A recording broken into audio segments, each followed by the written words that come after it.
पर्वत ऊपर बिजुली चमकला, चारे दिशा में अजोर।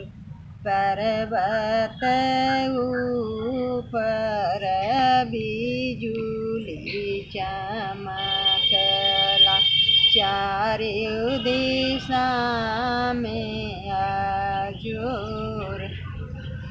किया राजा दशरथ बाग विहरण,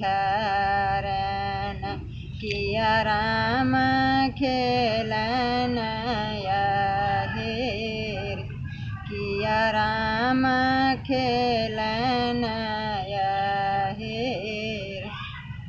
नहीं राजा दशरथ बाग विहरण, नहीं राम खेलन हेर, नहीं राम खेलन हेर। राजा जनक आपन कन्या संकल्पन, चारों दिशा में अजोर। राजा जनक आपन कन्या संकल्पन, चारों दिशा में अजोर।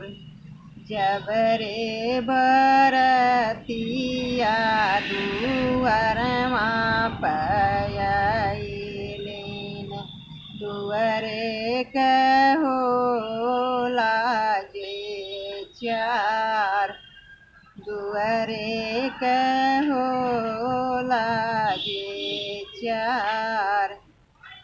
जब रे बरतिया माड़ुआ में आइलीन, दुअरे माड़े कहोला जे ठाठ, माड़े कहोला जे ठाठ। घर में से निकली रानी सुनयना हो, भैली देवढ़िया पठार, भैली देवढ़िया पठार।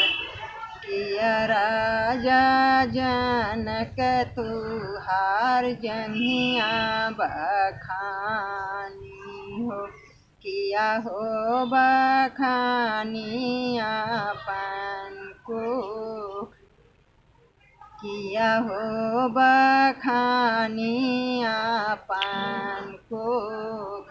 नाही मोरी रानी हमार जंघिया बखाना हो, नहीं हो बखाना आपन कोख, नहीं हो बखाना आपन कोख।